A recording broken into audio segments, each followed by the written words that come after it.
Profesor, recibo un cordial saludo. Mi nombre es Elsa Reyes, estudiante de Derecho de la Universidad Bicentenaria de Aragua, sede de Puerto Ordaz. Dando cumplimiento a la actividad dispuesta por la Cátedra de Derecho Mercantil, a continuación paso a exponer el tema las empresas mercantiles.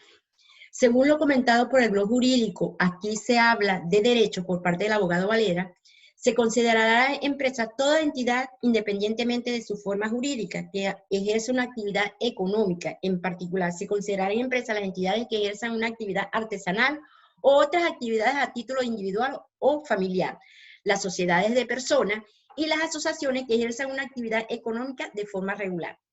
Si detallamos muy bien lo aportado por el autor, determinamos que toda entidad creada para el ejercicio comercial, ya sea de forma individual o agrupado, o sea asociaciones, se le podrá llamar empresa mercantil, no importando su forma jurídica, siempre y cuando ejerza la actividad comercial económica, se le podrá llamar empresa mercantil bajo las estipulaciones legales. En cuanto a la fundamentación legal, el Código de Comercio de 1955, artículos 242, la compañía anónima es administrada por una o más administradores temporales, revocables, socio o no socio. Cito este artículo porque en sí, en el Código de Comercio, no existe una articulación que nos especifique como tal las empresas. Sin embargo, tomando en cuenta lo especificado en párrafos anteriores, el artículo citado nos da a conocer que legalmente una empresa es administrada por personas denominadas administradores, ya sea uno o varios, pero que el tiempo del mismo se catalogó como temporal, o sea, que no es un tiempo indeterminado, sino determinado. En cuanto a las características, la ley no nos reglamenta en sí las características de la empresa. Sin embargo, gracias a diferentes bases teóricas referentes al tema, podemos señalar las siguientes características de una empresa. Se constituye mediante escritura y registro correspondiente. Tiene personalidad jurídica, esto significa que la empresa mercantil tiene unos derechos y obligaciones contenidos en su objeto social. Las empresas mercantiles tienen un patrimonio activo y otro pasivo. El activo son los bienes y derechos, mientras que el pasivo son las obligaciones y deudas de la propia sociedad. Tienen que tener una denominación social que identifica a la sociedad o empresa que la distinga de los demás. Las sociedades mercantiles o empresas han de tener al menos un domicilio, o incluso más, siempre y cuando se mencione en el acta constitutiva. Habrá un domicilio principal y puede también haber otros adjuntos conocidos como sucursales.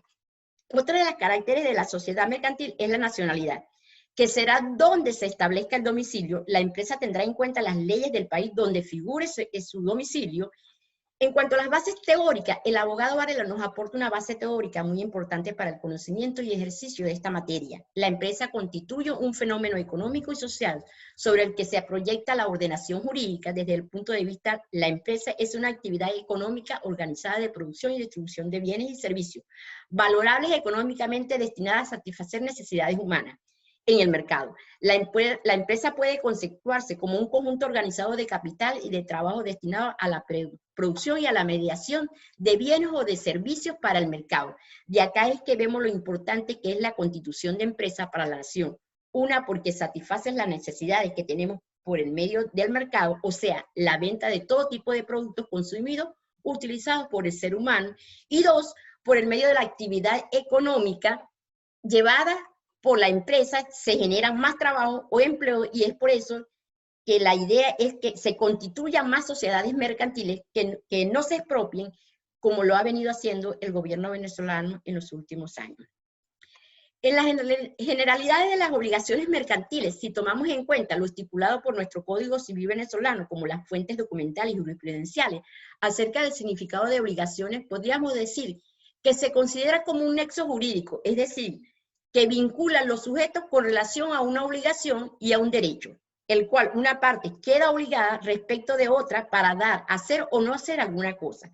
Cada parte puede ser una o varias personas que representen el vínculo de obligaciones. Ahora bien, dada la base teórica de la obligación, en general tenemos la obligación mercantil, según de la fuente tomada del Código Civil y de Comercio venezolano comentado. La obligación mercantil es considerada como el vínculo jurídico establecido entre comerciantes o uno solo de ellos, en virtud del cual se compromete respecto del otro a realizar o no alguna cosa relacionada con el comercio. El mismo asume el cumplimiento de sus obligaciones legales y convencionales, que dependen fundamentalmente de la naturaleza de las actividades cuando se celebra el contrato mercantil, lo cual en este caso se obliga a las partes a que participen en el contrato. Ahora bien, en un breve concepto analítico retomado, definimos que la obligación mercantil es el vínculo jurídico por el cual el deudor está obligado con tal carácter a cumplir una determinada prestación con la responsabilidad patrimonial en caso de incumplimiento. La fundamentación legal en el artículo 107 del Código de Comercio en las obligaciones mercantiles se presume que los coidores se obligan solidariamente si no hay convención contraria. En cuanto a las características, tenemos a las características de las obligaciones generales como la de las obligaciones mercantiles, pues una depende de la otra y viéndose de esta manera tenemos a las características siguientes. Actos de comercio, principal característica de la obligación mercantil debido a que las obligaciones mercantiles son las prestaciones que resultan de los actos de comercio, tanto objetivos como subjetivos. Por consiguiente, Morales nos comenta que son mercantiles todas las obligaciones que nacen de los contratos mercantiles de las empresas, de las operaciones comerciales de las empresas, mercantiles de los títulos y valores y aquellas obligaciones nacidas de causa netamente mercantil, reparadores de daños y perjuicios. Él mismo nos orienta e indica que las obligaciones mercantiles nacen también por medio de las empresas, debido a los actos de comercio que la misma maneja como principal característica. Solidarias, una segunda principal básica característica dentro de las obligaciones mercantiles, ya que esta trata de que los deudores, la cual presume de la solidaridad en todas las obligaciones mercantiles, salvo prueba en contrario. Onerosidad, esta característica se basa en que es la antítesis de la gratitud de determinadas obligaciones civiles en materia civil.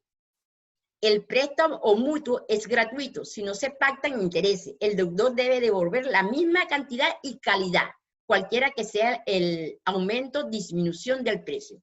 En el artículo 1739, en materia mercantil, la situación se plantea en otros términos. En el préstamo, el mercantil, la exoneración de los intereses es la excepción, en cuyo caso debe constar por escrito la regla, es que las deudas mercantiles de sumas de dinero líquidas y exigibles devengan en pleno derecho al interés corriente en el mercado, siempre que este no exceda del 12% anual. En el artículo 108 del Código de Comercio, acto mixto, lapsos especiales de prescripción, presunción de solidaridad, derecho de retención sobre bienes muebles del comerciante. Solidaridad, en las obligaciones mercantiles, la solidaridad recae en la figura de codeudores, lo cual los mismos serán solidarios, salvo pacto expreso en contrario. Todo fiador de obligación mercantil, aunque no sea comerciante, será solidario con el deudor principal y con los otros fiadores, salvo lo que se estipule en el contrato. Para profundizar un poco más en el punto, indagando en diferentes bases teóricas, Hernández nos comenta que la solidaridad es pasiva y activa. La solidaridad pasiva consiste en que cada deudor responde enteramente por su obligación y por las contraídas por todos los codeudores. Y si no paga, todos quedan liberados frente al acreedor. Y la solidaridad activa consiste en la obligación contraída por un deudor frente a varios acreedores. En fin, si el deudor paga a uno de los acreedores, la totalidad de la deuda se libera de la obligación en el caso de la solidaridad activa. En el caso de la pasiva, solamente bastará a que un solo deudor pague el pago para que todos los demás queden exentos de la obligación.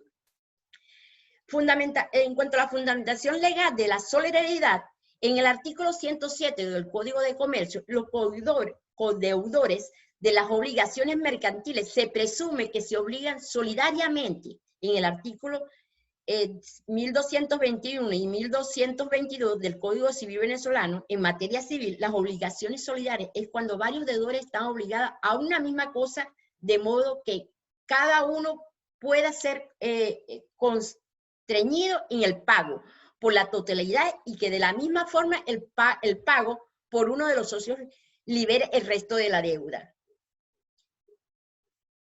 Eso es todo, profesor, sobre el tema. Esto es lo que investigué y lo que pude entender.